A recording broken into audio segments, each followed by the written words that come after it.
नमस्कार, मैं दुर्गेंद्र चौहान।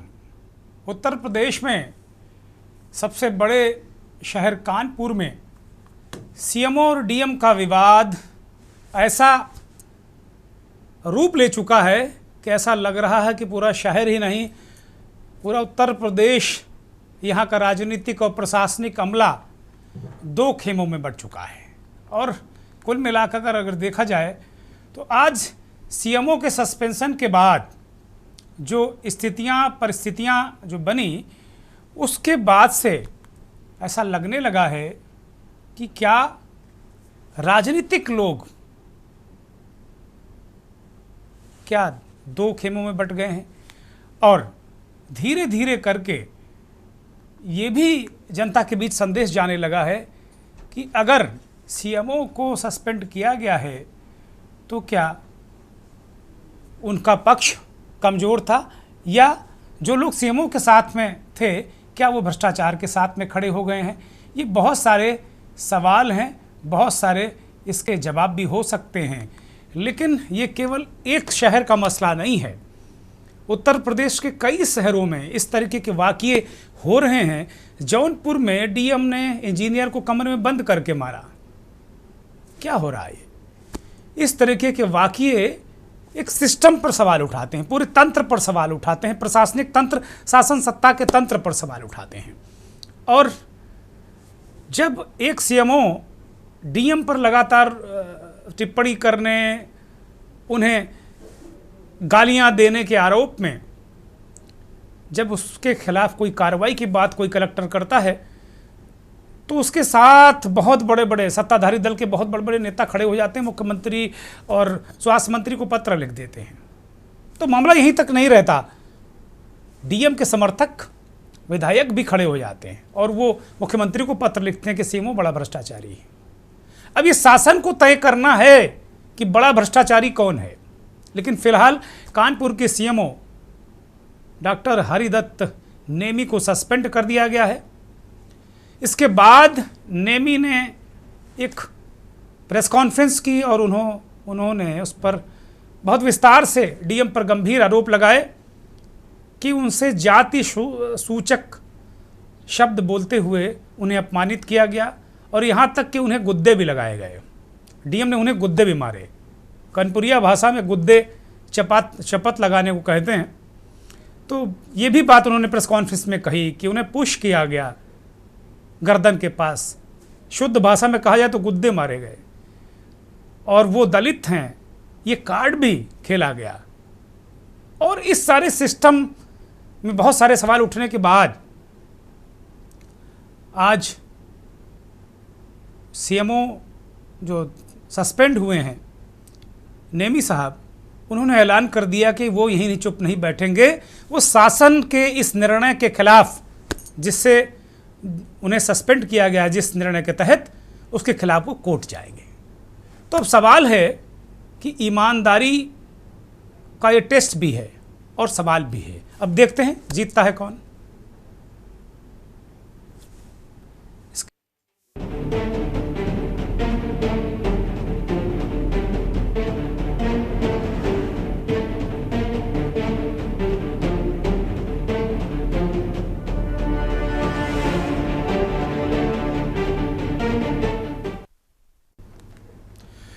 कानपुर उत्तर प्रदेश का सबसे बड़ा शहर, और यहाँ उठे प्रशासनिक भूचाल ने न सिर्फ अफसरशाही को झकझोर दिया है बल्कि सत्तारूढ़ बीजेपी तक में फूट की लकीर खींच दी है।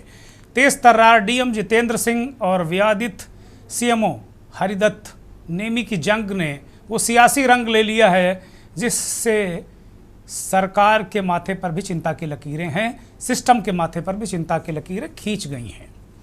महीनों तक चले आरोप प्रत्यारोप और जांच और वायरल ऑडियो पत्रों के बीच अब तस्वीर साफ हो गई है। भ्रष्टाचार बनाम ईमानदारी की इस जंग में आखिरकार जीत उस अफसर की हुई जिसने सच्चाई के पक्ष में आवाज़ उठाई। कानपुर के सीएमओ हरिदत्त जोशी सस्पेंड हो गए और अब नए सीएमओ के रूप में डॉक्टर उदय नाथ को ये जिम्मेदारी दी गई है। मगर ये कहानी यहीं नहीं खत्म होती, क्योंकि इस प्रशासनिक भिड़ंत ने सिस्टम की वो परतें खोल दी हैं, वो पोल खोल दी है जो दिखाती हैं कि कैसे नेता अफसर की जुगलबंदी ईमानदारी को बेदखल करने की कोशिश रहती है, लेकिन जब फैसले ऊपर से होते हैं तो हर उस सिस्टम को झुकना पड़ता है जो खुद में ही गड़बड़ झाले का हिस्सा बन गया है। तो क्या यूपी में ईमानदार अफसरों की जीत का नया दौर शुरू हो गया है? इसे कह सकते हैं कि जितेंद्र सिंह ने जो कुछ सस्पेंशन की संस्तुति की थी वो हो गया है, या फिर इसे एक अपवाद है कहा जा सकता है? क्या कानपुर के डीएम बिल्कुल पाक साफ हैं? ये भी एक सवाल है, क्योंकि हम के न्यूज़ के इस कार्यक्रम में किसी को सर्टिफिकेट बांटने के लिए नहीं बैठे, ना ही हम कोई सर्टिफिकेट दे रहे हैं कि भाई डीएम साहब बड़े ईमानदार हैं, लेकिन प्रत्यक्ष तौर पर यह दिखता है कि वो अपने काम के प्रति ईमानदार हैं। वर्षों से जो काम करते उत्तर प्रदेश के चंद डीएम को हम लोगों ने नहीं देखा, वो काम शायद जो कलेक्टर का मूल काम होता है वो जितेंद्र सिंह कर रहे हैं। अस्पतालों में जा रहे हैं, मरीजों का हाल चाल ले रहे हैं, पार्कों की स्थिति को देख रहे हैं। जो मूल काम कलेक्टर का है वो भूल गए थे तमाम कलेक्टर, तो वो काम दिखा रहे हो शायद पूरे उत्तर प्रदेश के लिए और देश के लिए भी ये नज़ीर है। लेकिन जो आरोप सीएमओ ने लगाए हैं डीएम पर, उससे वो कतई बच नहीं सकते। तो इस पर हम चर्चा करेंगे, लेकिन इससे पहले इस पूरे मसले की एक रिपोर्ट देखिए। कानपुर में भ्रष्टाचार पर भारी पड़ी ईमानदारी, सीएमओ नेमी सस्पेंड, नहीं काम आई पैरोकारी। डीएम ने किया काम, सीएमओ का हुआ काम तमाम। वायरल ऑडियो ने खोली भ्रष्टाचार की पोल। नेताओं की चिट्ठी, फट गया सपोर्ट वाला ढोल। अफसरों की लड़ाई में स्थानीय नेताओं की एंट्री, नहीं काम आई भ्रष्टाचारी को बचाने वाली चिट्ठी। उत्तर प्रदेश के कानपुर में डीएम जितेंद्र प्रताप सिंह और सीएमओ डॉक्टर हरिदत्त नेमी के बीच महीनों से चल रहा तीखा विवाद आखिरकार खत्म हो गया। विवादों में घिरे CMO doctor Haridatt Nemi suspend हो गए और उनकी जगह श्रावस्ती में तैनात उदयनाथ को कानपुर का नया सीएमओ नियुक्त किया गया। यूपी में हुए इस प्रशासनिक टकराव ने न केवल ब्यूरोक्रेसी को हिलाया, बल्कि बीजेपी और सपा के दिग्गजों को भी आमने सामने ला दिया। भ्रष्टाचार पर ईमानदारी भारी पड़ी और लाख दांव पेच के बाद भी सीएमओ हरदीप नेमी को सस्पेंड होना पड़ा। चलिए अब आपको पूरा मामला तफसील से समझाते हैं। दरअसल विवाद की शुरुआत फरवरी 2025 में हुई, जब डीएम जितेंद्र प्रताप सिंह ने सीएमओ कार्यालय का औचक निरीक्षण किया। इस दौरान सीएमओ सहित कई वरिष्ठ अधिकारी बिना सूचना के गैर हाजिर मिले थे, जिसके बाद से ये विवाद बढ़ता चला गया। अपनी बेदाग छवि के लिए जाने जाने वाले तेज तर्रार डीएम जितेंद्र प्रताप ने सामुदायिक स्वास्थ्य केंद्रों और प्राथमिक स्वास्थ्य केंद्रों का निरीक्षण किया। साथ ही काशीराम जैसे बड़े अस्पतालों का दौरा किया, जहां दस्तावेजों में अनियमितताएं, चिकित्सा सेवाओं में कमी और कर्मचारियों की घोर लापरवाही सामने आई थी। डीएम ने इन कमियों को गंभीरता से लेते हुए सीएमओ के खिलाफ कार्रवाई की सिफारिश की और शासन को उनके तबादले की मांग वाला पत्र भेज दिया। विवाद तब और भड़क गया जब एक ऑडियो क्लिप वायरल हुई, जिसमें कथित तौर पर सीएमओ ने डीएम के खिलाफ आपत्तिजनक टिप्पणी की थी। डीएम ने इस घटना के बाद एक समीक्षा बैठक से सीएमओ को बाहर का रास्ता दिखा दिया था, जिसने सुलगती आंच में घी का काम किया। डॉक्टर हरदत्त नेमी ने डीएम पर साजिश रचने के आरोप लगाए, लेकिन भ्रष्ट सीएमओ का यह तिकड़म भी काम नहीं आया। मामले ने तूल तब पकड़ा जब इस विवाद में बीजेपी के स्थानीय नेताओं की एंट्री हुई, लेकिन विवाद ने बीजेपी के नेताओं को दो खेमों में बांट दिया। विधानसभा अध्यक्ष सतीश महाना, एमएलसी अरुण पाठक और विधायक सुरेंद्र मैथानी ने डिप्टी सीएम ब्रिजेश पाठक को पत्र लिखकर सीएमओ का समर्थन किया और उनके तबादले का विरोध किया। तो वहीं बीजेपी के बिठूर विधायक अभिजीत सिंह सांगा और किदवई नगर विधायक महेश त्रिवेदी ने डीएम का पक्ष लेते हुए सीएमओ पर भ्रष्टाचार और निजी अस्पतालों के साथ सांठगांठ के आरोप लगाते हुए सीएम को पत्र लिखकर सीएमओ के तबादले की मांग रख दी। विवाद में विपक्ष की भी एंट्री हुई। सपा अध्यक्ष अखिलेश यादव ने लखनऊ में प्रेस कॉन्फ्रेंस करते हुए तंज कसे तो मामले की गूंज लखनऊ और दिल्ली तक पहुंच गई, जिसके बाद सीएम योगी ने कड़ा रुख अपनाया। शासन ने डॉक्टर हरदत्त नेमी को तत्काल प्रभाव से सस्पेंड किया और उदयनाथ को कानपुर का नया सीएमओ नियुक्त किया। सूत्रों की माने तो सीएम ने इस विवाद को बीजेपी की छवि को नुकसान पहुंचाने वाला माना और सीएमओ के खिलाफ फैसले की लकीर खींच दी। कानपुर का ये प्रशासनिक ड्रामा भले ही खत्म हो गया हो, लेकिन भ्रष्टाचार और ईमानदारी की लड़ाई में भ्रष्टाचार पर ईमानदारी भारी पड़ गई। प्रशासनिक ड्रामे ने यह साफ कर दिया कि यूपी में सही तरीके से काम करने वाले अधिकारी काम कर रहे हैं, लेकिन भ्रष्टाचार में डूबे अधिकारी नेताओं की पैरोकारी से शासन की मंशा को पलीता लगा रहे हैं, क्योंकि भ्रष्टाचार की चाशनी में अधिकारी से लेकर नेता तक सब डूबे हुए हैं। विनीत शर्मा, स्पेशल डेस्क, के न्यूज इंडिया। हम फिर एक बार कहेंगे कि अब जो आरोप सीएमओ, जो सस्पेंडेड सीएमओ हैं, उन्होंने लगाए, और वो आरोप क्या हैं, आज उन्होंने जब सस्पेंशन के बाद एक प्रेस कॉन्फ्रेंस की और वो डीएम पर बहुत गंभीर आरोप लगाए, तो इन आरोपों की भी शासन स्तर पर जांच होनी चाहिए, क्योंकि हम यहाँ बैठकर किसी को ईमानदारी का सर्टिफिकेट नहीं बांट रहे हैं। मैं देखिए आपसे आज बता रहा हूँ, क्योंकि मैं वो छुपा रहा था, मुझसे बार बार डिमांड की गई, मैंने नहीं कर पाया, तो मैं क्या करूँ, कहाँ से करूँ, क्योंकि जो जेएम फार्मा थी, जेएम फार्मा का ही तो वो रुका हुआ था, बाकी किसी का, मैंने किसी का पेमेंट नहीं रोका है। जिसका जो पेमेंट लीगल था उसका हुआ है, इसका इसलिए रुका है कि इसने 1,30,47,000 का सामान आया था, 30 लाख का सामान ही नहीं आया था। अगर मैं डर के मारे या हबड़ में उस समय वो बिल लगा के पेमेंट कर देता तो 30 लाख का सामान थोड़े आता, बस बिल पेमेंट हो जाता, बिल तो लगे हुए थे। अगर मैं वहाँ जाके चेक नहीं करता तो यही होता। लेकिन सर क्या डिमांड थी कुछ, अब आप मीडिया के मुझसे पैसे की तरफ डिमांड थी, कितना खुल के नहीं थी, पर ये है कि डिमांड पैसे की थी मुझसे। कितना कितना तुम अब कम से कम मीडिया के सामने आए, ये कौन मांग रहा था? जिलाधिकारी महोदय। कितना सर? कुछ उन्होंने अमाउंट नहीं खोला, पर उन्होंने कहा सिस्टम में आइए और ये करोगे तो ठीक है, नहीं तो दिक्कत होगी। पैसे नहीं खोले थे। शासन ने कार्रवाई क्या कहता है, कार्रवाई नहीं, शासन ने कार्रवाई की। देखिए, मैं शासन की चिट्ठी से ही बन के आया था और आज मैं शासन की चिट्ठी से ही सस्पेंड हूँ, कोई दिक्कत नहीं है। इसके लिए कोर्ट मेरे लिए है। इसके लिए कहीं आगे तक जाएंगे आप? बिल्कुल, मैं कोर्ट में जाऊंगा, कोर्ट जाऊंगा। सर एक बात बताइए, विधायक मैं आपको बताता हूँ, जो डीएम साहब ने चिट्ठी, जो डीएम साहब ने मेरे खिलाफ चिट्ठी लिख के भेजी थी, वो वही भाषा है, वही भाषा है। अब आप बताइए कि वही भाषा बाहर कैसे चलेगी? भाई कैसे कोई भी मैं किसी मानने को बुरा नहीं कहना चाहूँगा, पर वो वही भाषा इधर उधर भेज दी गई जो इन्होंने मेरे खिलाफ लिख के भेजा था, उसका मैंने जवाब दे दिया है। वो प्रॉपरली पेपर में निकली, 3 पेपर में निकलती है। ये तो डीआईओ उस समय के थे, यही थे। अब 2 तस्वीरें हैं इनके सस्पेंशन के बाद। भारतीय जनता पार्टी के 2 विधायकों ने मुख्यमंत्री को धन्यवाद दिया है। एक तरफ महेश त्रिवेदी हैं, भारतीय जनता पार्टी के विधायक हैं कानपुर से, वहाँ की किदवईनगर सीट से, और दूसरे विधायक हैं अभिजीत सिंह सांगा बिठूर से। दोनों ने बहुत बहुत धन्यवाद दिया मुख्यमंत्री को और ये कहा है कि इस मसले पर उन्होंने कार्रवाई की, भ्रष्टाचार के आरोपी सीएमओ को सस्पेंड किया, तो ये कार्रवाई है। लेकिन दूसरा खेमा जिसमें विधानसभा अध्यक्ष सतीश महाना है और सुरेंद्र मैथानी और अरुण पाठक, ये खेमा अभी सन्नाटे में है। लेकिन जो विश्लेषक कह रहे हैं, जो समझदार लोग कह रहे हैं कि जो सीएमओ ने प्रेस कॉन्फ्रेंस की है उसके पीछे उनकी कोई ना कोई ताकत तो है, राजनीतिक ताकत तो है ही। तो अब पूरे उत्तर प्रदेश में इस तरह की स्थितियां कई जिलों में इस तरह देखने को मिल रही हैं और ये पूरा प्रकरण एक तरीके से फरवरी से लगातार चल रहा था और अब तक इस प्रकरण को जब तक इस सतह पर आकर बिल्कुल शासन और सत्ता की इच्छा भी धूमिल नहीं जब तक इस प्रकरण ने कर दी, तब तक इस पर कार्रवाई क्यों नहीं हुई, ये एक बड़ा सवाल है। मंथन में मेहमान हमारे साथ जुड़ गए हैं, हम इस पर बात करेंगे। हमारे साथ उत्तर प्रदेश के पूर्व मुख्य सचिव रहे आलोक रंजन साहब जुड़ गए हैं। बहुत स्वागत, बहुत धन्यवाद, बहुत आभार आपका आलोक रंजन जी। समाजवादी पार्टी के कानपुर से ही विधायक कैंट से कानपुर के मोहम्मद हसन रूमी साहब जुड़ गए हैं। रूमी साहब बहुत स्वागत, बहुत धन्यवाद, बहुत आभार आपका।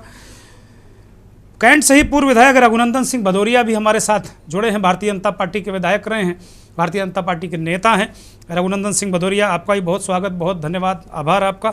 नवेद सिको उत्तर प्रदेश और देश के जाने माने वरिष्ठ पत्रकार हैं, विश्लेषक हैं, लखनऊ से हमारे साथ जुड़े हैं, बहुत स्वागत नवेद भाई। और संतोष यादव वरिष्ठ पत्रकार हैं, वो हमारे साथ कानपुर से जुड़े हैं और संतोष यादव लगातार इस तरह की चीज़ों को फॉलो करते रहते हैं। सभी मेहमानों का बहुत स्वागत, बहुत धन्यवाद, बहुत आभार। भदौरिया जी से इस चर्चा की हम शुरुआत करेंगे। भदौरिया जी, आप किस खेमे में हैं? ये रोटेट करो, ऐसा है जी। सवाल आपको मिल गया हमारा। आप किस खेमे में हैं? 2 खेमे में भारतीय जनता पार्टी के जनप्रतिनिधि बटे हुए हैं और पता नहीं कौन सी है धुन है कि ईमानदारी का सर्टिफिकेट एक डीएम को दे रहा है और एक सीएमओ को दे रहा है और जनता से कोई मतलब नहीं आप लोगों का। बोलिए जी, मैं बोल रहा हूँ, बोलिए। बड़ा जो देखन मैं चला, बड़ा न देखा कोई, जब मैं देखूं आपनो मुंह से बुरा न कोई। जो बुरा आज फिलॉसफी नहीं चलेगी, आज फिलॉसफर वाला अंदाज बिल्कुल नहीं चलेगा, साफ साफ बात करनी होगी। समझिए जी कि हमने आपके ही चैनल पे कहा था कि डीएम पूरे जिले का जिम्मेदार व्यक्ति होता है और सीधे सीएम से उनका कंसर्न होता है रोज की रोज आज क्या हुआ क्या नहीं। और सीएमओ ठीक है वो पूरे जिले का वो भी अपना उसके अधिकार में है, लेकिन डीएम एक बड़े भाई की तरह अगर कोई सुझाव समझाव देता है तो मानना चाहिए, जैसे हम पार्टी के नेताओं की बात मानते हैं। अब आज स्थिति ये है कि स्पष्ट साफ हो गया कि डीएम की बात सही निकली और सीएमओ को जो दंडित किया गया है, इसके लिए मैंने भी कहा था कि अगर आपको यही देखना है तो अगर ये बिल्कुल सही कह रहे हैं तो वर्षला में चले जाइए, हम दिखवा देंगे सही बोल रहे हैं।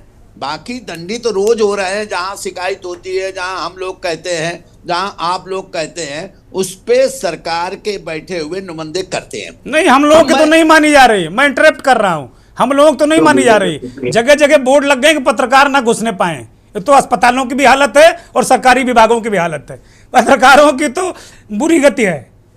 बताइए। नहीं, मैं स्पष्ट कर रहा हूं कि मैंने उस दिन भी कहा था कि डीएम साहब के कार्य में किसी को विशेष अवरुद्ध नहीं करना चाहिए।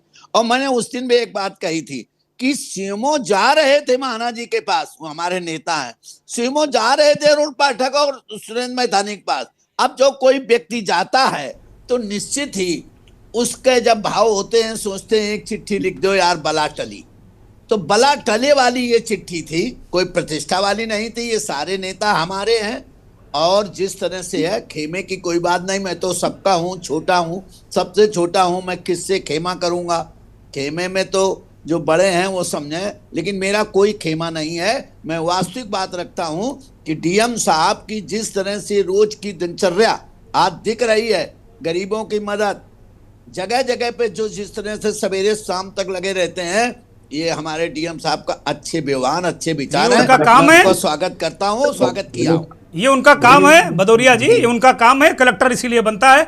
मैं इस पर एक जवाब समाजवादी पार्टी के नेता हसन रूमी साहब विधायक हैं, उनसे ले लेता हूँ। हसन रूमी साहब, ये भदौरिया जी कह रहे हैं कि जो लोग जनप्रतिनिधियों के पास आते हैं वो सीएमओ भी हो सकते हैं, जनता भी हो सकती है, तो ये लोग जो जनप्रतिनिधि लोग ये क्या करते हैं, ये चिट्ठी लिख के बला टालते हैं। तो आप लोग भी बला टालते हैं कि कुछ काम वाम करते हैं? देखिए, पहली बात तो ये कि किसी भी जनप्रतिनिधि के पास जब कोई आता है तो वो बला नहीं होता है। वो एक हमारा सौभाग्य है कि वो अगर मेरे पास आया है तो ये हमको इस लायक समझा कि मेरे पास आया, और उसको हम भला समझकर टालते नहीं और उसके काम का निस्तारण करते हैं। मैं उनकी इस बात से कतई सहमत नहीं हूं कि कोई जनप्रतिनिधि के पास कोई भला समझ के उसको कोई टालता है। तो इसका मतलब भला को गले लगा लिया भारतीय जनता पार्टी के 3 जनप्रतिनिधियों ने। अब उन लोगों ने भला समझा, जनता को भला समझा, तभी तो अब ये भला जब टालेगी इनको 2027 में तो पता हो जाएगा कि ये भला है। अभी भला नहीं है। अभी तो ये अब बात आप आ जाइए जिस बात पे आपकी ये डिबेट है जी कि डीएम और सीएमओ की काम को लेकर। और तो ये हसन रूमी साहब, इस डिबेट के सहारे हम पूरे उत्तर प्रदेश को आईने में देखना चाहते हैं, क्योंकि कई जिलों में इस तरह की घटनाएं हैं। मैं वहीं आ रहा हूँ जी। हेलो, हाँ बोलिए। मैं वहीं आ रहा हूँ। देखिए, जिस तरीके से स्वास्थ्य की सेवाएं पूरे प्रदेश में चरमराई भी हुई हैं, सिर्फ यही कानपुर में नहीं है। जितने हॉस्पिटल भारतीय जनता पार्टी के रिजीम में बने हैं वो सिर्फ बिल्डिंग के नाम पे बने हैं। कानपुर में दक्षिण के नाम पर एक इन्होंने हॉस्पिटल बनाया है, केवल वो कागजों में बिल्डिंग बनी है, ना वहाँ कोई डॉक्टर का कोई फंड है, ना कोई वहाँ पे इंफ्रास्ट्रक्चर है इलाज के लिए। इसी प्रकार से जो समाजवादी सरकार में कैंसर हॉस्पिटल आदरणीय अखिलेश यादव जी के नेतृत्व में लखनऊ में बना था, उसको 1/3 फंक्शनिंग में है। उसके बाद कोई फंड एलोकेट नहीं किया इन लोगों ने, उसको आगे कोई नहीं बढ़ाया। बातें बड़ी बड़ी करते हैं इन लोग स्वास्थ्य के नाम पर। मुद्दे की बात करिए, मुद्दे की डीएम और सीएमओ के बीच की बात है, ये एक दूसरे पर आरोप प्रत्यारोप मत करिए, आप मुद्दे की बात बताइए केवल। नहीं, मुद्दा आपसे मेरी डिबेट ही नहीं हो रही है, मेरी डिबेट नहीं। उन्होंने मुझसे कहा जब के न्यूज के एंकर हमसे कह रहे हैं पूरे प्रदेश के मसले की बात है, ये केवल कानपुर के सीएमओ और डीएम की बात नहीं है, तभी तो मैं बता रहा हूँ कि स्वास्थ्य सेवाएं केवल कानपुर में ही नहीं चरमराई है, पूरे प्रदेश में चरमराई है। और मैं जब पूरे प्रदेश की बात इसलिए कर रहा हूँ कि पूरे प्रदेश के लोगों की बातें आती है सामने, जो उत्तर प्रदेश के अंदर स्वास्थ्य के नाम पर जिस तरीके से लूट और भ्रष्टाचार हो रहा है, ये उसको देखते हुए ये सारी बातें सामने आ रही हैं। आप ये बताइए, कानपुर में जिस तरीके से दक्षिण में एक हॉस्पिटल बनाने का ये जो बहुत बड़ा श्रेय लिया गया, उसको कब फंक्शनिंग करेंगे, कब चालू करेंगे, इसको कोई जवाब देगा कि नहीं देगा? अच्छा आप रूमी मुद्दे साहब, की बात करो, रूमी मुद्दा साहब, ये भी तो है। रूमी साहब, आपने कहा कि भाई तमाम जगह अभी चीजें नहीं शुरू हो पाई। गोरखपुर में बहुत सारे 500-600 बच्चे हर बार मरते थे, अब ऐसी व्यवस्थाएं की गई जो बच्चे वहां नहीं मरते हैं, एक ये भी सत्य है। दूसरी बात, जो कानपुर का ये मसला था जिसमें डीएम और सीएमओ 3 महीने से लड़ रहे थे और फिर जो सत्ताधारी दल है वो आपस में बट गया, इस पर ये कैसे देखते हैं? जनता का इसमें भला हो रहा कि जनता का नुकसान हो रहा, किस तरह आप लोग देखते हैं? प्रचार की जड़ें इतनी गहराई हुई हैं। किसी ने बताया कि सीएमओ बहुत पैसा दे के आए थे पोस्टिंग करा के। अब तो बाजार में ये भी बात कानपुर में तैर रही है कि सीएमओ साहब वो पैसा कहां से निकालते, वो जो बहुत पैसा दे के उन्होंने पोस्टिंग कराई थी। तो भ्रष्टाचार जब तक जड़ों से नहीं खत्म होगा तब तक के ये स्वास्थ्य की सेवाएं, कोई प्रशासनिक अमले में कोई सुधार नहीं होगा। अब जब कोई आदमी अपना पैसा दे के पोस्टिंग कराएगा तो निश्चित रूप में वो किस तरीके से आप तो पूरी सरकार पे उंगली उठा रहे हैं, आप सरकार पे उंगली उठा रहे हैं। मैं बिल्कुल निश्चित रूप में, जब तक अरे अब सरकार के लोग, आधे लोग सरकार पे उंगली उठा रहे हैं तो मैं क्यों नहीं उठाऊंगा? तो क्या गारंटी कि डीएम ने पैसे नहीं दिए? आप क्या बकौल आप? अरे भाई आपके मुताबिक फिर हो सकता है डीएम भी पैसे देकर आए हो। बिल्कुल नहीं, बिल्कुल नहीं। मेरा ये तो बाजार में, ये तो कानपुर शहर में चर्चाएं हो रही हैं। तो डीएम ईमानदार है ना रूमी साहब, डीएम ईमानदार है ना मेरा सीएमओ साहब से कोई मतलब है, ना डीएम साहब से कोई मतलब है। डीएम साहब ने आप जनप्रतिनिधि हैं रूमी साहब, अदब के साथ में मैं रोक रहा हूं आपको।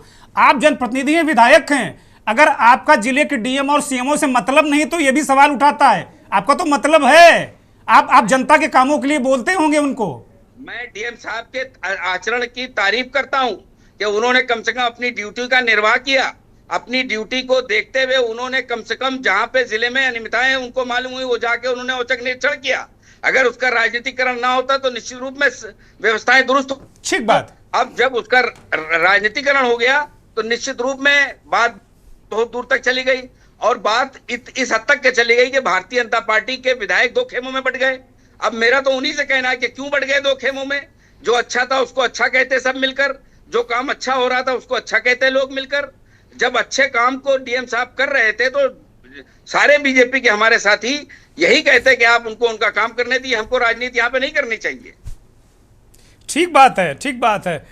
तो एक विधायक और, ये सत्ता दल के नहीं है लेकिन ये समाजवादी पार्टी के विधायक हैं हसन रूमी साहब, तो डीएम के साथ एक विधायक और आ गए। तो अब कोटा 3-3 का हो गया, 3 उधर 3 इधर। हम ब्रेक पर जा रहे हैं। आप देख रहे हैं के न्यूज, खबरों का सारथी।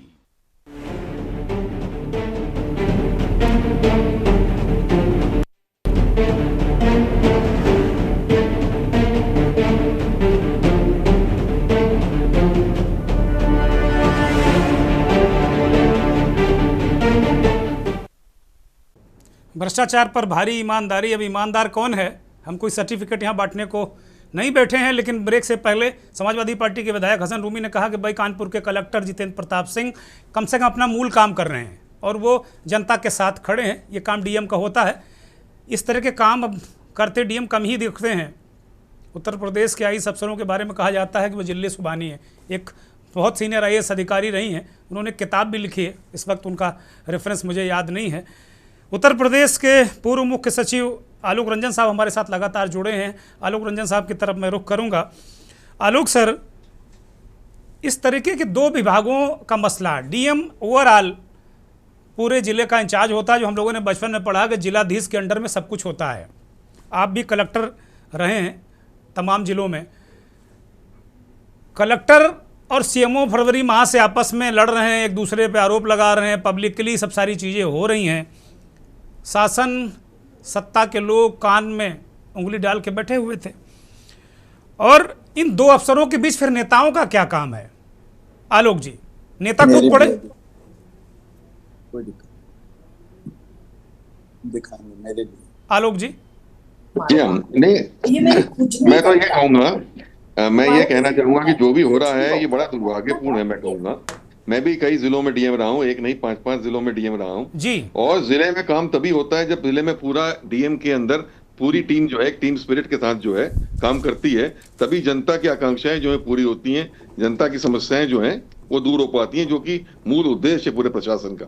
इस तरीके की घटनाएं जो हो रही हैं, जो हो रहा है, इससे पूरे प्रशासन के उस पर असर पड़ेगा और जनता को जो हम फैसिलिटी देना चाहते हैं, जो सुविधा देना चाहते हैं, जो उनकी समस्याओं को हल करना चाहते हैं, उस पर विपरीत असर पड़ेगा। पहली बात जो आपने कही कि डीएम ने कुछ चेक किया और उन्होंने चेक किया स्वास्थ्य सेवाओं को, ठीक है, उनको कोई शिकायत आई होगी, कोई बात आई होगी कि स्वास्थ्य सेवाओं में कमी है, तो डीएम का अधिकार है कि वो चेक कर सकता है, क्योंकि वो शासन का प्रतिनिधि है जिले में और चीफ कोऑर्डिनेटर के रूप में काम करता है जिले में जी। तो उन्होंने चेक किया और चेक करके उन्होंने कोई कमी पाई, तो कमी अगर पाई तो भाई उसको उजागर करना है, उसको सामने रखना भी उनका जिम्मेदारी थी, ठीक है। उन्होंने गवर्नमेंट को लिखा, ये कमियां आई और शायद उनको भ्रष्टाचार की बात भी उनके दिमाग में कुछ उनको दिखाई पड़ी वहां पे, तो उन्होंने संकेत देते हुए गवर्नमेंट को शिकायत लिखी। तो मैं इससे भी सहमत हूं कि अगर फरीदी में लिखा था तो इतना समय भी नहीं लगना चाहिए था उस पर कार्रवाई होने का, क्योंकि डीएम ने अगर कोई चीज लिख के भेजी है तो ये हमारे टाइम से भी हमको याद है, इसको बड़ी इंपॉर्टेंस दी जाती थी और तत्काल उस पर अटेंशन तो दिया जाता था। मतलब कम से कम जो भी प्रमुख सचिव होगा या जो भी विभाग होगा वो डीएम की चिट्ठी को बिल्कुल ध्यान में रखते हुए उसको एग्जामिन करेगा, इवेल्युएट करेगा और तत्काल उसके संबंध में आवश्यक कार्रवाई करेगा। तो इतनी देर भी नहीं लगनी चाहिए थी जो कार्रवाई हुई, लेकिन जो कार्रवाई हो गई इसका मतलब शासन ने उनकी बात को सही प्रथम दृष्टया पाया, प्रेमा फेसाई पाते हुए उन्होंने सस्पेंशन का आदेश दिया। ये शासन का अधिकार है और उन्होंने जांच करके देख के ही दिया होगा ये आदेश। तो ये अच्छा कदम उठाया कि उनको लगा कि काम नेग्लिजेंस हो रही है या भ्रष्टाचार की बात है। तो मैं तो ये सरप्राइज दूं कि इसके बाद भी जैसे वो आपने दिखाया अभी कि वहां के जो निलंबित सीएमओ साहब हैं वो प्रेस कॉन्फ्रेंस कर रहे हैं। हाँ, दफ्तर में बाकायदे दफ्तर में प्रेस कॉन्फ्रेंस कर रहे हैं। मतलब किसी अधिकारी के उसमें वो नहीं आता है। आप अधिकारी को सस्पेंशन हो गया किसी वजह से तो उसके रास्ते अलग हैं, वो लिख के अपना प्रतिवेदन सरकार को देता है, उसको शो कॉज नोटिस मिलती है निलंबन के बाद, उसमें वो एक एक पॉइंट का तथ्य सही जवाब देता है। अगर उसको लगता भी है कि उसके साथ ज्यादती हुई है तो अपनी बात रखने को उसको पूरा मौका दिया जाता है, वो अपने पूरे कागजात रखेगा, पूरी बात रखेगा और शासन स्तर पे एक इसकी जांच होगी और जांच होने के बाद तय होगा कि वो सही कह रहे हैं गलत कह रहे हैं। लेकिन वो प्रेस कॉन्फ्रेंस करके डीएम के ऊपर आरोप लगाने लग जाएं, ये कहने लग जाएं, मैं समझता हूँ ये तो बड़ी अजीब सी बात है। ऐसी स्थिति पैदा होने से तो बिल्कुल प्रशासनिक व्यवस्था जो है ना वो चरमरा जाएगी। अगर ऐसा होना हर जिले में होना शुरू हो जाए कि डीएम अगर किसी के खिलाफ लिख के दे तो वो प्रेस कॉन्फ्रेंस करने लग जाए, वो डीएम के खिलाफ बोलने लग जाए, तो ये तो पूरा जो एडमिनिस्ट्रेटिव सेटअप है, स्ट्रक्चर है। अभी आलोक जी दूसरी एक बयान उनका और आया है, उसमें वो कह रहे हैं कि डीएम ने उन्हें गुद्दा मार दिया, उन्हें पुश किया, दलित उत्पीड़न का भी वो आरोप लगा रहे हैं, तमाम बहुत भयंकर भ्रष्टाचार के भी डीएम पर आरोप लगा रहे हैं। तो आपके मुताबिक जो सीएमओ आरोप लगा रहे हैं, आलोक जी आपके मुताबिक अगर सीएमओ कोई आरोप लगा रहे हैं तो क्या जांच डीएम के खिलाफ भी होनी चाहिए या नहीं होनी चाहिए? दो चीजें हैं। पहला तो मेरा स्पष्ट मत है कि इस तरीके से प्रेस कॉन्फ्रेंस शायद करना उनके लिए सही नहीं था किसी भी अधिकारी के लिए। शासन ने निर्णय लिया है उनको सस्पेंड करने का, शासन ने अपने सोच समझ के लिया है। उनको जो जवाब देना है वो लिखित वो तरीका होता है उसका, वो शासन को दें। शासन अगर जांच शुरू करेगा तो उस समय अपना जवाब दें, अपने तथ्य दें, करें। उनको ऐसे प्रेस कॉन्फ्रेंस करके ऐसे आरोप नहीं लगाने चाहिए थे। तो उनके ऐसे आरोप लगाने से मतलब ऐसे थोड़ी शासन उसमें हर चीज में जांच करने लग जाएगा। प्रथम दृष्टया शासन को जो चीज दिखेगी कि हाँ अगर ऐसी कोई बात सही है तो शासन उस पर जांच करेगा, ये मेरे कहने की बात होती है। आलोक जी, ये तो जब आप भी चीफ सेक्रेटरी रहे होंगे तो इस तरह दो अधिकारी लड़ रहे हैं, जंग बनी है, छीछा लेदर हो रही सरकार की, सिस्टम की, तो आप भी चुपचाप बैठे रहते थे ऐसे? नहीं, ये अच्छी बात नहीं है, पब्लिक के लिए अच्छी बात नहीं सबसे पहले, क्योंकि पब्लिक को जो है उनकी सेवा ग्रीवेंसेस हैंडल होना, उनकी समस्याएं हल होना तभी हो पाती है जब मैंने कहा एक अच्छा माहौल, एक टीम स्पिरिट का माहौल होता है जिले में। तो अगर ये माहौल अगर टूट रहा है और एक दूसरे पे आरोप प्रत्यारोप हो रहे हैं तो ये अच्छी बात कहीं भी नहीं है। ये इंडिकेट करती है कि प्रशासनिक व्यवस्था चरमरा रही है, जिसका ध्यान लेना चाहिए शासन को और इस पे संबंध में जो भी हो निर्देश और जिलों को भी देने चाहिए। इस तरीके की इस वातावरण नहीं बनना चाहिए, ये पब्लिक के लिए अच्छा नहीं है, ये शासन के लिए, प्रशासन के लिए अच्छा नहीं है। नवेद सिको साहब, कानपुर में ये मसला चल रहा पूरे प्रदेश में, अखिलेश यादव ने भी एक प्रेस कॉन्फ्रेंस में जिक्र किया, उसके बाद हाइप हुई, वो फिर आनंद फानन वो डीएम का लेटर ढूंढा जाने लगा कि कौन सी शिकायत की, फिर कार्रवाई अंततोगत्वा हुई। घूम फिर कर कहीं ना कहीं ये जितना ज़्यादा हल्ला मच गया, दो पक्षों में विधायक बढ़ गए। विधानसभा अध्यक्ष ने भी एक पत्र लिख दिया कि साहब सीएमओ साहब ठीक आदमी हैं।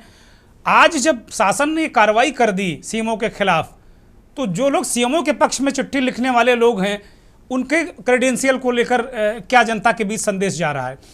दूसरी बात, कि कानपुर में सीएमओ और डीएम लड़ रहे हैं, जौनपुर में डीएम पीडब्ल्यूडी के एक इंजीनियर को कमरे में बंद करके लठिया रहे हैं। क्या हो रहा है ये?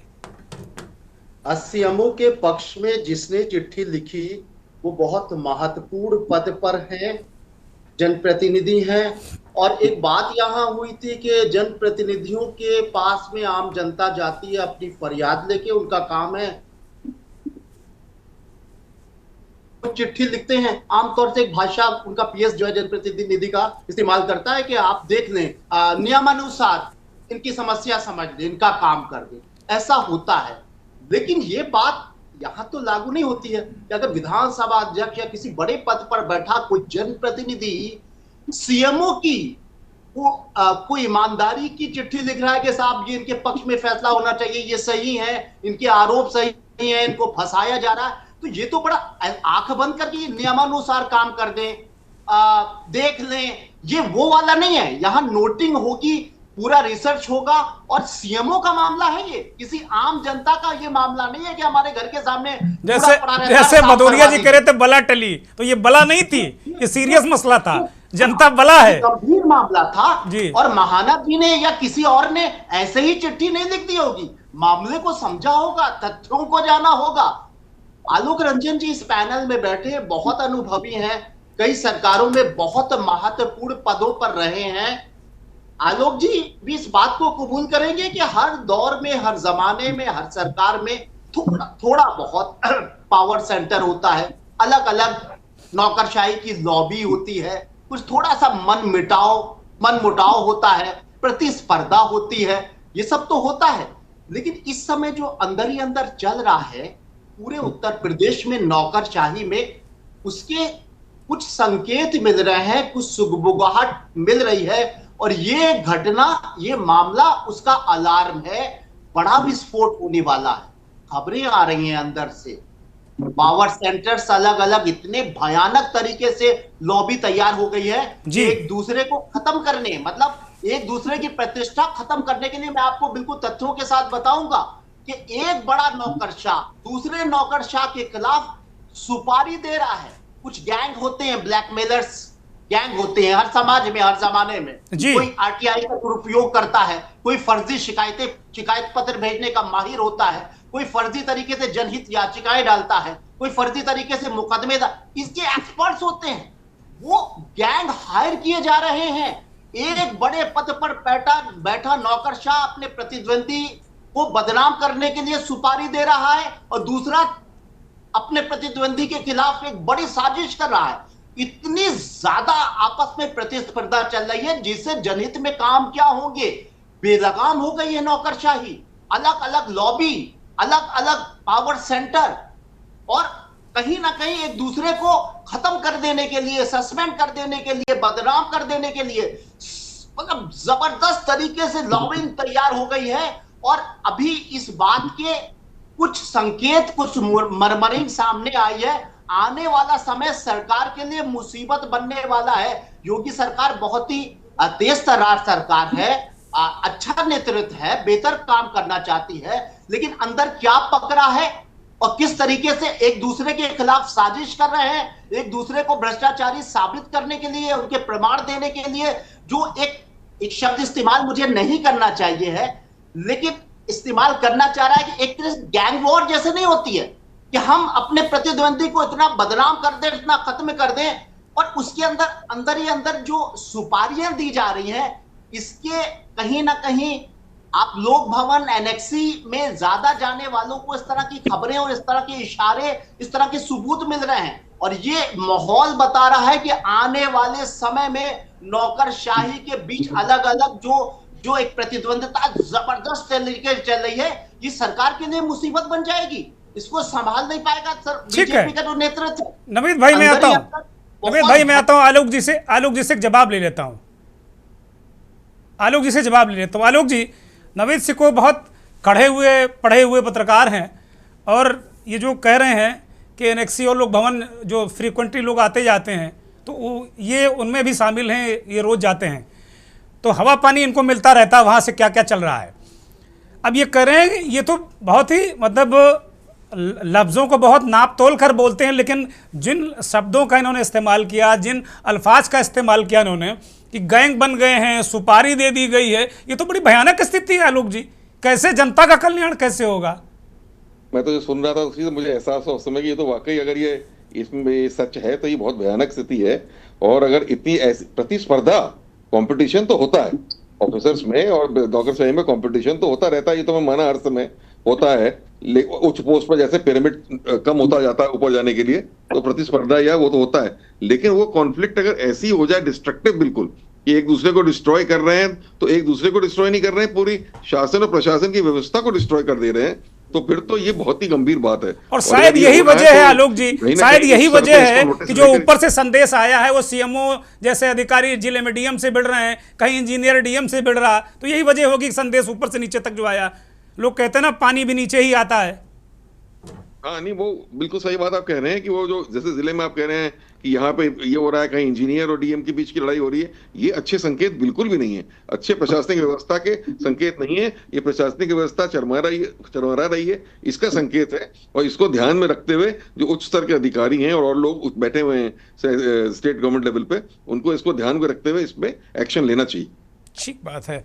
संतोष यादव वरिष्ठ पत्रकार हमारे साथ लगातार जुड़े हुए हैं। संतोष जी, इस पूरे प्रकरण पर 2 खेमों में बट गए विधायक, 3-2-5, और मंथन कार्यक्रम में एक और विधायक समाजवादी पार्टी के वो हैं मोहम्मद हसन रूमी, उन्होंने भी कहा कि डीएम ठीक काम कर रहे हैं। तो अब स्कोर 3-3 का बराबर हो गया है। लेकिन इसमें नेताओं का क्या काम? ये क्यों कूद पड़े, एक समर्थन में एक विरोध में? मैं देख रहा हूँ करीब पिछले 15 दिन से ऐसा लग रहा है सोशल मीडिया में कि कानपुर का और उत्तर प्रदेश का सबसे बड़ा मुद्दा यही है कि डीएम और सीएमओ। गजब है भाई, लग रहा कोई दूसरा काम ही नहीं हो रहा है उत्तर प्रदेश में और कानपुर में। संतोष भाई। दुर्गेन जी, डीएम का अपना प्रशासनिक काम होता है, सीएमओ को स्वास्थ्य व्यवस्थाएं चुस्त दुरुस्त रखने काम होता है। ठीक, इन दोनों की व्यवस्थाओं में अलग मकर मतभेद था, तो ये जो राजनेता थे जो लगे थे, इनको दोनों को बैठाल कर यही सामंजस्य बैठाल के खत्म कर देना चाहिए, सबसे महत्वपूर्ण पहलू। और महत्वपूर्ण बिंदु पे आ जाइए, लखनऊ में जो मुख्य सचिव बैठे हुए, ये क्या वहां पर केवल मूंगफली के दाने खा रहे हैं बैठ? मामला जब जिलाधिकारी ने पत्र कब लिखा कि सीएमओ को हटा दिया जाए, तो वो पत्र कहाँ, कितने दिन तक कहाँ दबा रहा? अभी सीएमओ जब जिलाधिकारी महोदय ने लखनऊ में डेरा डाला, अभी मैंने परसों नरसों के कार्यालय फोन किया, तो वो भी कोई दूध के धुले नहीं है। तो मुख्यमंत्री के आदेश हैं कि प्रत्येक अधिकारी सीयूजी नंबर अपने पास रखेगा, तो इनका भी सीयूजी नंबर इनका अर्दली है, स्टेनो रखता है, ये भी किसी से बात नहीं करते हैं। अन्य अधिकारी है, पुलिस आयुक्त से लेकर सबको बुला लीजिए, पुलिस आयुक्त महोदय खुद फोन उठा लेते तुरंत, कोई भी आम जनता करता, तो ये कोई आम बात नहीं है, भी लोगों को बहुत टालते हैं। अब आप आ जाइए इस मुद्दे पर। देखिए, ये महाना जी ने जो पत्र लिखा, उनको ये पत्र कतई नहीं लिखना चाहिए, ये बिल्कुल बहुत ही गलत बात है। और संतोष जी, ये पत्र असली है कि नकली है? कल ये भी हो सकता है कि महाना जी ने लिखा ही नहीं था, ये भी कहा हो जाए। इन्होंने नकारा नहीं है, पत्र बिल्कुल असली है। अच्छा, और दूसरा पत्र ले लीजिए अरुण पाठक का, वो भी असली है। सुरेंद्र मैथानी जी का भी असली है। सुन लीजिए, क्यों को सर मैं उसका उदाहरण दे दूं। अभी हमारे आदरणीय सुरेंद्र मैथानी जी बहुत ईमानदार विधायक माने जाते हैं, अरुण पाठक जी बड़े ईमानदार विधायक माने जाते हैं भाजपा में। इन्होंने एक स्वरूप नगर के टॉप 10 अपराधी हिस्ट्री शीटर जितेंद्र फुटलोई के लिए भी पत्र लिखा कि ये बहुत ईमानदार है, कर्मठशील कर्मचारी है, इसके खिलाफ कोई भी जिला पद्धर की कार्रवाई ना की जाए। इनके भाजपा के ही सभासद नीरज वाजपेयी ने भी लिखा। अरे बला टाली होगी, बला टाली होगी, जैसे भदौरिया जी कह रहे हैं बला टालो। कोई नई बात नहीं है, इनके लिए नई बात नहीं है। इन्होंने जब उस अपराधी के लिए लिख सकते हैं, तो ये तो सीएमओ का मामला था, ये तो सीएमओ का मामला था। और ये बचा कैसे पाते? डीएम साहब से हो सकता है इन्होंने अपने काम कहे हों, नहीं उन्होंने किए होंगे, नहीं बचा पाए। ये मुख्य मुद्दा ये रहा होगा। ये तो खुद अपराधियों को पत्र लिखते हो। अच्छा संतोष जी, दुर्गेन जी, वो पत्र भी मैं आपके के न्यूज पे सब भेजूंगा। 4 पत्र हैं, महेश त्रिवेदी का भी है। जब टॉप 10 अपराधी हिस्ट्री शीटरों की मदद कर सकते हैं, तो फिर सीएमओ क्या चीज है? सीएमओ तो क्या है कम उसके से कम आगे? इस श्रेणी में नहीं आते हैं। सीएमओ तो कम से कम इस श्रेणी में नहीं आते, एक अधिकारी हैं, एक डॉक्टर हैं। डीएम जो है, देखिए सीएमओ कोई छोटा अधिकारी नहीं है। सीएमओ भी जिले का मालिक होता है अपना, और डीएम भी जिले का मालिक होता है। अंतर इतना कोई आईएएस है, ये स्वास्थ्य विभाग से जाता नहीं, है। लेकिन आलोक जी ने जो बात कही कि कोऑर्डिनेशन बिना जनता का नुकसान होगा ना, आपस में लड़ेंगे अधिकारी तो जनता का नुकसान होगा। जनता का नुकसान तो कर कौन रहा भाई? इन लोगों ने क्यों चिट्ठी लिखी? इन लोगों ने बैठ के सामंजस्य क्यों नहीं बैठाला? लोक भवन में मुख्य सचिव क्या खा रहे थे? मूंगफली बैठ के खा रहे थे, चाय पी रहे थे। स्वास्थ्य विभाग में प्रमुख सचिव पार्थसारथी सेन शर्मा क्या कर रहे थे? उनके पास 2-2 विभाग दे दिए गए हैं। शिक्षा, चिकित्सा स्वास्थ्य चला, एक भी विभाग नहीं रहे। फाइलों का डंप लगा है। किंजल सिंह मेहनत करके फाइल ऊपर भेजती है, पार्थसारथी शर्मा नीचे फेंक देते हैं। मंत्री जी के पास आखिरी समय लिस्ट भेजते हैं। घनीराम की रूलिंग जब हो जाती है तो पार्थसारथी शर्मा आखिरी में 15 तारीख को मंत्री जी के पास लिस्ट भेजते हैं। ये बातें कहाँ आप बता रहे हैं? आलोक जी की मुस्कुराहट इस बात को तस्दीक कर रही है कैसा हो रहा होगा। आप कहाँ ये सब बातें पोल खोल दे रहे हैं भाई संतोष जी? दुर्गेन जी, नहीं, सीयूजी नंबर जिलाधिकारी अपने पास क्यों नहीं रखते हैं? अगर हम इस पर अलग से एक दिन चर्चा करेंगे, सारे अधिकारियों की इस पर चर्चा करेंगे। रघुनंदन सिंह भदौरिया भारतीय जनता पार्टी के नेता हमारे साथ जुड़े हुए। भदौरिया जी, दिल पर हाथ रखकर कहिएगा कि क्या इस तरीके के झगड़ों में जनप्रतिनिधि को कूदना चाहिए और इसमें जनता का नुकसान होता है? 2 खेमे बट गए कानपुर में, और उत्तर प्रदेश में भी जिलों में कई कई खेमे हैं। वो सर्टिफिकेट लेने घूमते हैं कि भैया साहब ये वाला अधिकारी ईमानदार है, ये बेईमान है, ये ईमानदार है, ये बेईमान है। तो क्या जनप्रतिनिधियों का काम अब सिर्फ ये रह गया है कि इन अधिकारियों की जी हुजूरी करें वो, बल्कि उनको जनता की जी हुजूरी करनी चाहिए, जनता का की खैर ख्वाही करनी चाहिए? भदौरिया जी अनम्यूट करिए, आप अदृश्य हैं और दिख नहीं रहे हैं ठीक से, बोलिए। अरे दिखना शुरू कर दीजिए, 27 आ गया भदौरिया जी ठीक से। अब दिख रहे हैं? हाँ दिख रहे हैं भदौरिया जी, आप साफ दिखे हैं, आप बोलो जरा। देखो, मैं एक बात बताऊं, पहले तो मैं आप सबको धन्यवाद देता हूं और रूमी हसन को जबरदस्ती बड़ा धन्यवाद दे रहा हूं। ये अपनी सरकार की नहीं देखेंगे कि जहां डकैती, लूट, चमारी सब कुछ होती थी।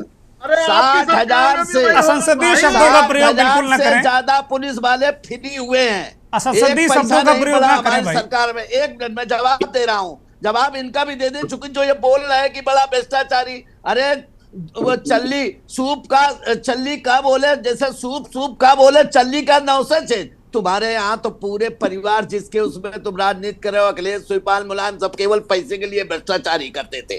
अब रही बात आपकी जो बात है, मैं ये कहना चाहता हूं कि देखिए, हमारे बड़े नेता हैं और मैं बड़े नेताओं को मैंने यही कहा कि जब ये गए होंगे तो इन्होंने आंसू बहाए होंगे। अरे साहब समझा करो। अच्छा, नेताओं का काम तो पड़ा करता है, तो कहीं न कहीं ऐसी स्थिति हुई होगी जिसमें लिख दिया होगा हमारे महाना जी ईमानदार है, हमारे अरुण पाठक ये सब ईमानदार है, लेकिन चिट्ठी काट के बला काटी जाती है। सोहेल कह रहे हैं, रूमी कह रहे हैं नहीं है, अभी इनके 100-200 इन्होंने पत्र लिखे होंगे, जाओ यहाँ तुम्हारा एडमिशन हो जाएगा, जाओ तुम्हारी ये सड़क बन जाएगी, जाओ तुम्हें ये समर्थ बिल मिल जाएगा। कितने मिल गए हैं आपके? अगर दिखवा दें कि समझ में आ जाएगा मैं जनप्रतिनिधि रहा हूं। ये एक सिस्टम होता है, अगर कोई आता है तो उसका सम्मान करते हुए, ए पीए साहब जरा एक चिट्ठी लिख दो, तो वो कहीं न कहीं गलत फहमियों का शिकार हुआ और ये यहाँ तक जनता के बीच में आया। मैं फिर कहता हूँ, डीएम ईमानदार हैं चूंकि उन्होंने जो मेहनत की या परिश्रम की, और योगी जी उससे ज्यादा कोई ऐसा आज तक मुख्यमंत्री नहीं हुआ है जो उन्होंने काम करके दिखाया है। आज 0 टॉलरेंस पे है, आज समस्या समाप्त हो गई है, बेईमानी चमारी खत्म हो गई और जिसने गलत किया उसको अभी सजा मिल चुकी है। अच्छा, मतलब आप मझधार में हो? नहीं, मझधार की बात इधर हो ना उधर हो दुर्गेन जी, मझधार की नहीं है। हाँ। देखिए, हम ये जानते हैं कि मैं जो बोल रहा हूं, मैं भी पब्लिक का मैं व्यक्ति हूं। मैं भी, अब जैसे बात शिवजी की आई, हमारे संतोष भैया सही कह रहे हैं, ऐसे कई अधिकारी हैं, एक नहीं अधिकारी हैं, कई अधिकारी हैं जो फोन पे अगर कह देते हैं तो वास्तविक उसका जवाब नहीं मिलता और लौट के भी नहीं मिलता है। तो मैं किसी को टिप्पणी नहीं करूंगा, अधिकारियों को सुनना चाहिए। ठीक है, यही तो दिक्कत है रघुनंदन सिंह भदौरिया, यही दिक्कत है कि विधायक अधिकारियों का गुलाम हो जाता है। दिक्कत यही है, मंत्री अधिकारियों का गुलाम हो जाता है, वो किसी को कुछ कहना ही नहीं चाहता। आलोक रंजन जी, ये जो सीओजी दिए थे, आप लोगों ने शुरू किया होगा उस दौर में या उससे पहले, तो क्या ये किस लिए दिए गए थे? अधिकारी ना उठाएं, अर्दली के पास रहे, दरबान के पास रहे, किसी और के पास रहे, ये किस लिए दिए गए हैं? भाई विषय नहीं है, लेकिन मैं पूछ ले रहा हूं आपसे। नहीं, अधिकारी के पास ही रहना चाहिए, अधिकारी को रिस्पॉन्ड करना चाहिए। और कभी कोई ऐसी स्थिति हो कि अधिकारी कोई ऐसी मीटिंग में हो या ऐसी ड्यूटी पे हो कि खुद नहीं अटेंड कर पा रहा है, तो उसका कोई जिम्मेदार व्यक्ति होना चाहिए जो अटेंड करके और उनको बताए और उसके और इसके बाद दोबारा तुरंत बात करें, ये होना चाहिए, कहा जाना चाहिए। भाई हम मीटिंग में थे, नहीं बात कर पाए, अब आप बताइए। संतोष जरा आलोक जी को कंप्लीट करें। ठीक है हसन रूमी जी भाई, वास्तव में महत्वपूर्ण बातें हैं और आप भी जनता के लिए काम करते हैं।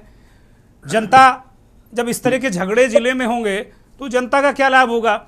जैसे अधिकारियों का रिस्पांस नहीं होता, जब विधायकों की हालत है, पूर्व विधायकों की हालत है कि वो अधिकारियों के पीछे पीछे भाग रहे हैं, तो जनता के लिए तो जिले सुभानी है, फिर जनता का क्या होगा जिससे आप वोट मांगते हैं? बड़ी बात है कि आपने अपने इस पैनल में सबसे वरिष्ठतम आईएएस अधिकारी को बिठाला है, आलोक रंजन जी को, जिन्होंने बहुत ही कम शब्दों में बहुत बातें कही हैं। किसी भी जिले की कोई एक टीम स्पिरिट टीम कमेटी होती है और उसका कप्तान डीएम होता है, एडमिनिस्ट्रेटिव मामलों में डीएम होता है। अब डीएम ने अगर कोई बात करी तो निश्चित रूप में उसमें कोई नेतागिरी नहीं होनी चाहिए, किसी विधायक को किसी के पक्ष में या विपक्ष में कोई पत्र नहीं लिखना चाहिए। ये प्रशासनिक मामला था, प्रशासनिक लेवल पे निपट जाता तो इतनी बात ना होती। लेकिन अब चूंकि जब हमारे उत्तर प्रदेश की सरकार में पावर सेंटर कई हैं, अभी हमारे किसी पत्रकार साथी ने कहा कि power centre, there is different power centre in UP. अगर पावर सेंटर ज्यादा होंगे तो निश्चित रूप में उनकी एक लॉबी भी होगी, अधिकारियों की, ब्यूरोक्रेट की भी लॉबी होगी। इन सब के लिए सफर कौन कर रहा है? जनता सफर कर रही है। जनता जिसके लिए सरकार काम करना चाहती है, जिसके लिए अधिकारी डिप्यूट किए जाते हैं, अब वो अपने अधिकारी अपनी लॉबी को खुश करना चाहता है, एक अधिकारी, दूसरा अधिकारी अपने विधायकों अपने मंत्रियों को खुश करना चाहता है, तो जनता का इसमें कोई फायदा नहीं दिखता है। मेरी बार बार कहना यही था कि ये एक सीधा सा मामला एडमिनिस्ट्रेशन का था। एडमिनिस्ट्रेटिव तरीके से अगर डीएम ने कहीं पे भी कोई औचक निरीक्षण किया, पहली बार उन्होंने किया, उसी को संज्ञान ले लेना चाहिए। जब उस व्यक्ति को, उस अधिकारी को ये लगा कि उसके पक्ष में 2-3 पत्र आ गए तो उसका मनोबल बढ़ गया। अब वो जब मनोबल बढ़ गया तो उसने दूसरी बार औचक निरीक्षण का समय फिर दिया।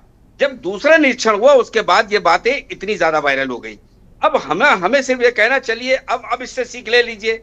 जनता जो लगातार पिस रही है, स्वास्थ्य सेवाओं को इतना बाधित किया जा रहा है।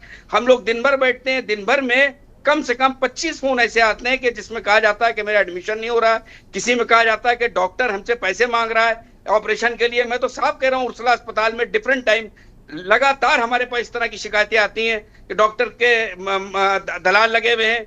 कहीं डॉक्टर के दलाल इस तरह से लगे कि उनके आप सच कह रहे हैं तमाम एम्बुलेंस। हसन रूमी, आप सच कह रहे हैं, मैं इसे प्रमाणित करता हूं, ये सच कह रहे हैं आप। जी। तो अब उसमें डॉक्टर लोग अपने नर्सिंग होम उन एम्बुलेंस के माध्यम से चला रहे हैं। हम लोग अभी इसी में पिसे जा रहे हैं कि वो विधायक को का संरक्षण उन अधिकारी को है, उस विधायक का संरक्षण उन अधिकारी को है। तो अब इसमें क्या होता है, इसमें जनता की सारी सेवाएं बाधित होती हैं। तो जब तक ये सेवाएं नहीं पूरी तरीके से सही होंगी और जब तक ये नेता अधिकारियों का पिछलग्गू बनना नहीं छोड़ेगा, जब तक के जनता को कोई भी क्वालिटी की सर्विसेज नहीं प्राप्त होंगी। ये बात आप क्लियर कट समझ लीजिए। अब इत्तेफाक से मेरा ये जितना भी वर्जन है ये डीएम साहब के फेवर में जा रहा है, जबकि डीएम साहब से ना तो मेरी कोई दोस्ती है, नहीं सफाई मत दीजिए, बैठक है। सच को सच कहिए हसन रूमी, सफाई मत दीजिए, सफाई की जरूरत नहीं है। अगर सच के साथ आप नहीं खड़े होंगे तो दूसरे लोग काम नहीं करेंगे। फिर बिल्कुल सच्चाई है, सच को मैं सच कर बड़ी बेबाकी से मैं काम कर रहा हूँ, बात कह रहा हूँ कि डीएम साहब की ये वर्किंग जनता के हितों को देखते हुए अच्छी है। बार बार मैं कह रहा हूं, ठीक है। और अगर ये इसमें अगर उनके पहले और औचक निरीक्षण में अगर ये साल्ट आउट हो जाता मैटर तो निश्चित रूप में इसको कोई पॉलिटिकलाइज नहीं करता। ठीक है। मैं अंतिम टिप्पणी के लिए नवेश सिको के पास जाऊंगा।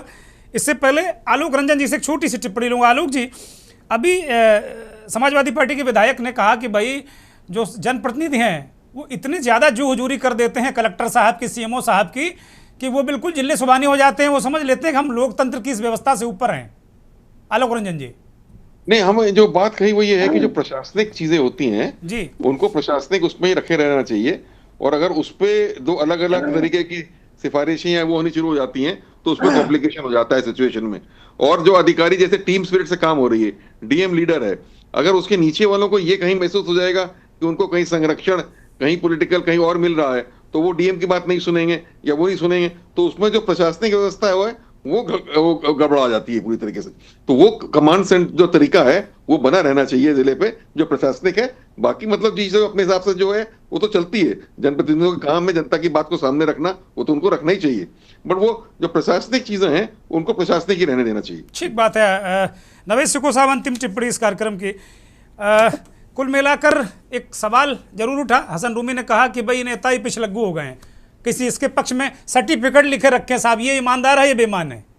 और एक सवाल और मेरा नवेश सिको कि क्या जो सीएमओ ने डीएम पर आरोप लगाए उसकी जांच नहीं होनी चाहिए क्या? जी बिल्कुल जांच होना चाहिए और दोनों पक्षों की जांच होना चाहिए। मुझे एक बात का जवाब नहीं मिला, इतनी डिस्कशन हो गई और बड़े काबिल लोग बैठे हुए हैं।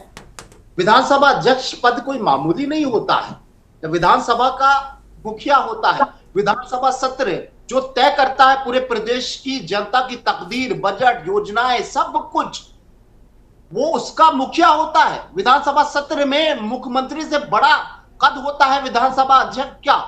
विधानसभा अध्यक्ष अगर चिट्ठी लिख रहा है तो हवा में वो नहीं लिख देगा, और वो भी सीएमओ की। सीएमओ के बारे में कोई चिट्ठी लिखी विधानसभा अध्यक्ष द्वारा तो वो हल्की चिट्ठी नहीं होगी। उन्होंने सारी चीजों को समझा होगा और समझने के बाद उनकी पैरवी की, उनको ईमानदार बताया, उनको निर्दोष बताया और वो चिट्ठी चली गई। तो आपकी सरकार, बीजेपी की सरकार, क्या अपने विधानसभा अध्यक्ष की बात समझ अगर सत्य मानेगी तो ये वो आरोप सिद्ध हो जाएंगे कि दलित के साथ अन्याय हो गया, उसको बेवजह सस्पेंड कर दिया गया। हम महाना जी की बात मानेंगे या कार्रवाई को मानेंगे, ये बड़ा प्रश्न है। महाना जी की अगर मानेंगे तो इसका मतलब उनको सस्पेंड नहीं करना चाहिए था, और अगर उनका आरोप मानेंगे तो एक दलित के साथ अन्याय कैसे हो गया बिना जांच पड़ताल के दोनों पक्षों के, ये बड़ा प्रश्न है। क्योंकि मैं फिर यही कह रहा हूं, विधानसभा अध्यक्ष कोई मामूली इंसान, मामूली पद नहीं होता है, वो पूरे सदन का मुखिया होता है, पूरी सदन की कार्रवाई का मुखिया होता है, और सदन में मुख्यमंत्री से बड़ा पद होता है उसका। उसकी चिट्ठी को आप इतने हल्के में ले लेंगे? बहुत शुक्रिया नवेश सिको, आलोक रंजन जी, रघुनंदन भदौरिया, मोहम्मद हसन रूमी, संतोष यादव और सभी दर्शकों का बहुत शुक्रिया। नवेश सिको ने इस चर्चा के अंत में बड़ा महत्वपूर्ण सवाल उठा दिया और मुझे लगता कि एक और चर्चा की जरूरत पड़ेगी, मैं करूंगा भी। एक बड़ा महत्वपूर्ण सवाल उठा दिया कि भाई अगर विधानसभा अध्यक्ष जो बहुत बड़े कद का नेता होता है, अगर उसने किसी सीएमओ के लिए एक चिट्ठी लिखी कि भाई ये निर्दोष सताया जा रहा है, इसको देख लिया जाए, उसके बाद उसे सस्पेंड कर दिया जाता है और वो सीएमओ आरोप लगाता है कि डीएम का मामला गड़बड़ है, डीएम दबाव डाल रहे थे, चपत भी लगाई और अपमानित भी किया। सवाल ये उठा, और क्या अगर सीएमओ पे कार्रवाई हो गई और सीएमओ दोषी नहीं है तो क्या ये मुश्किल पैदा होगी सिस्टम के लिए, सरकार के लिए, तंत्र के लिए? ये सवाल रहेगा, इसे हम छोड़ जाते हैं। नमस्कार।